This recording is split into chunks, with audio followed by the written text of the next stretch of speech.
Pak Daryansyah, kami berada di kolam ini Pak Daryansyah, yang mana saya wawancara kepada bagian teknisi terkait dengan hasil panen pada hari ini.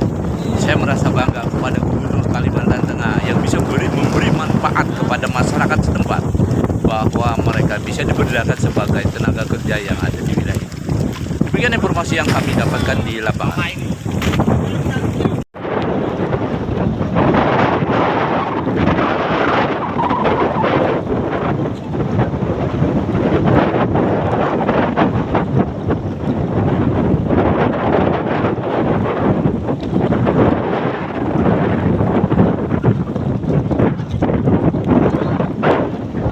Bang, sedikit bang, kita statementnya bang. Kalau luasan areanya satu kolam berapa bang? Ini 1.600 Pak. 1.600 ya. Kalau bibit itu dari itu berapa bulan sekali bisa panen? Oh, kalau di sini Pak, total panen itu 4-5 bulan.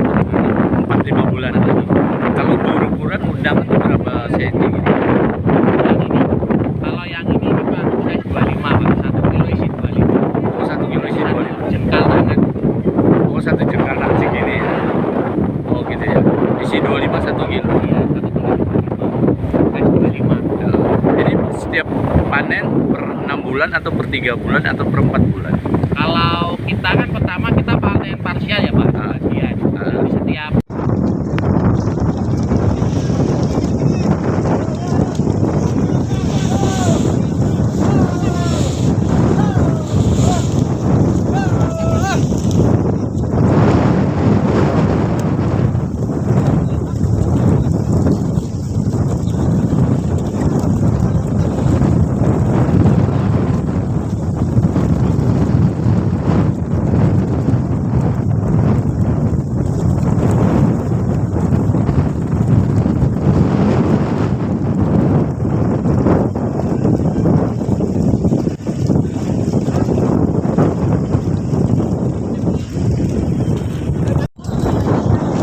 kita prinsipnya bahwa sudah para distribusi ini dengan pola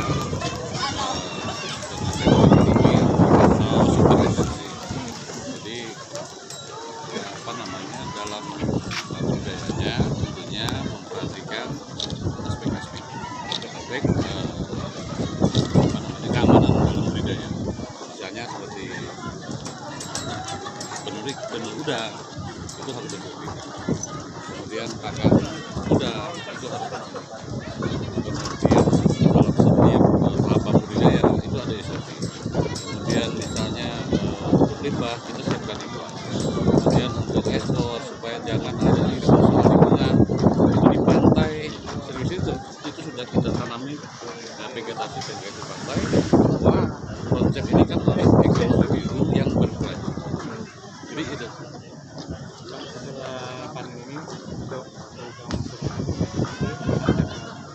Rencana kita di tahun 2025 Pak Gubernur akan menambah 1 klaster gitu ya, atau 18 kolam untuk distribusi, sehingga jumlahnya dari 4 klaster menjadi 5 klaster, dari 72 kolam menjadi 90 kolam gitu ya. Untuk tahapan itu Pak, untuk bahan benih Itu siklus. Jadi dia ini kan panen nih, yang panen dibersihkan, tebar, panen putar dia terus ini.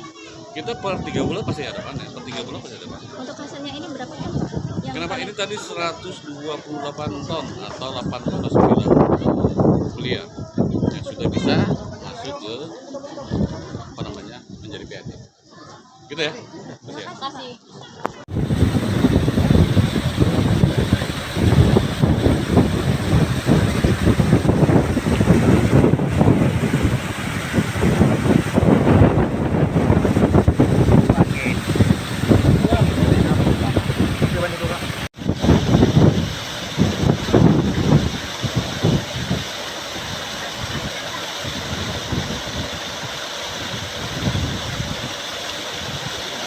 Thank you.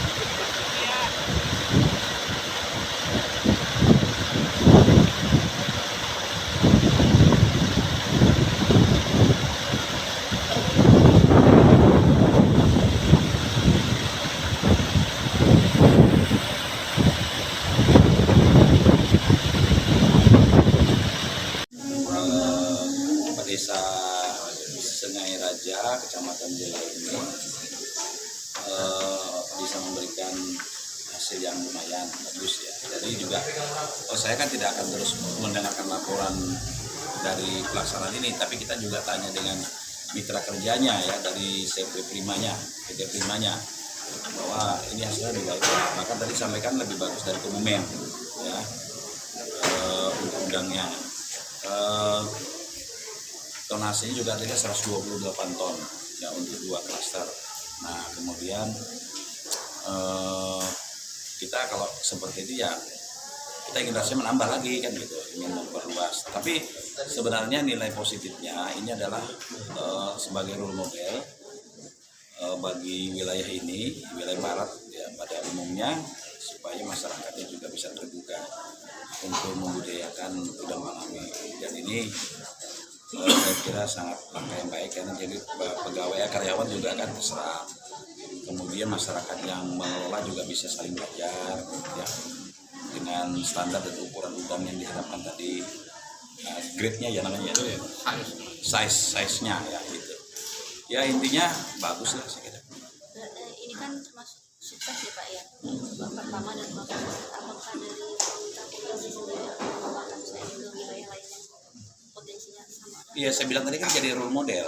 Kan beberapa wilayah kita di Kalteng kan selain dari Sukamara juga ada beberapa kabupaten, 7 kabupaten memiliki pesisir yang potensial ya untuk pengembangan budidaya udang atau sejenis lainnya. Saya kira paling tidak ini menjadi contoh ya untuk bisa dikembangkan dalam jangka panjang ke depan. Kalau ini Pak Wagub terkait dengan ekspor kelihatannya Sukamara juga sudah bisa memungkinkan dan peluang bea cukai di Pangkalanbun juga ada. Kenapa arahnya tidak ke sana rencananya? Iya tadi kita sampaikan ini kan mereka kan bekerja sama dengan Tangerang. Saya tanya ini untuk konsumsi dalam negeri atau lokal atau bagaimana, ternyata mereka juga bisa pesanannya sampai ke Amerika. Mereka ekspor. Iya. Ekspor ke Amerika. Saya kira bagus. Kita kan di sini punya pelabuhan di Pangkalanbun. Bahkan kalau ini bisa lebih meluas, saya kira tidak menutup kemungkinan di wilayah ini juga bisa dibuat pelabuhan serupa ya, bisa membuat akses langsung ke Pulau Jawa. Terkait dengan regulasi yang mana disampaikan dengan program untuk lahan pertanian yang bisa optimalisasi ya. Nah, mungkin langkah strategis yang bisa direalisasikan wilayah mana aja Bang yang saat ini untuk itu? Ya, jadi kegiatan optimalisasi lahan pertanian itu kemarin sudah diinventarisir ada 7 kabupaten yang potensial. Salah satunya Kapuas, Pulang Pisau, kemudian Barito Selatan, Barito Timur, Katingan, Sampit ya, dan Seruyan, beberapa kabupaten lainnya yang kemarin juga dikunjungi Bapak Presiden. Kan Bapak Presiden kan kunjungannya juga bersama dengan Pak Mentan, bersama dengan Pak Menteri Perdagangan, bersama dengan Kepala Bappenas dan Bank Nasional Pak Arif. Nah saya kira beliau tindak lanjut setelah itu, makanya kemarin Provinsi Kalimantan Tengah dikunjungi oleh Bapak Mentan dan diberikan anggaran lebih kurang 12,5 triliun ya untuk perluasan, untuk melakukan optimalisasi lahan. Jadi lahan ini saudara sekalian bukan hanya di bidang pertanian padi ya, tapi juga disesuaikan dengan kondisi lahan di daerah itu, potensinya untuk apa. Ya karena harapannya ini kan mendukung program Presiden terpilih Bapak Prabowo Subianto untuk memberikan makan bergizi, program makan gratis tadi. Salah satunya kan sektor pangan ini kan sangat menentukan. Bang, kalau kita melihat dari untuk wilayah Sukamara ya, artinya sudah menjanjikan sebagai role model. Tapi Kabupaten Induk, Kota Waringin Barat saat ini belum ada kelihatan. Bagaimana kira-kira ke depan? Ya saya kira nanti bisa bentuk sharing ya Pak ya. Mungkin Dinas Perikanan Kelautan Provinsi bisa saja nanti melakukan bentuk kajian yang lebih mendalam terhadap potensi-potensi di daerah-daerah tadi. Saya kira ya bisa saja bukan hanya udang faname, tapi mungkin jenis-jenis lain lah. Saya kira harus disesuaikan dengan kondisi. Ngapain dipaksakan kalau kondisinya tidak harus sesuai itu kan?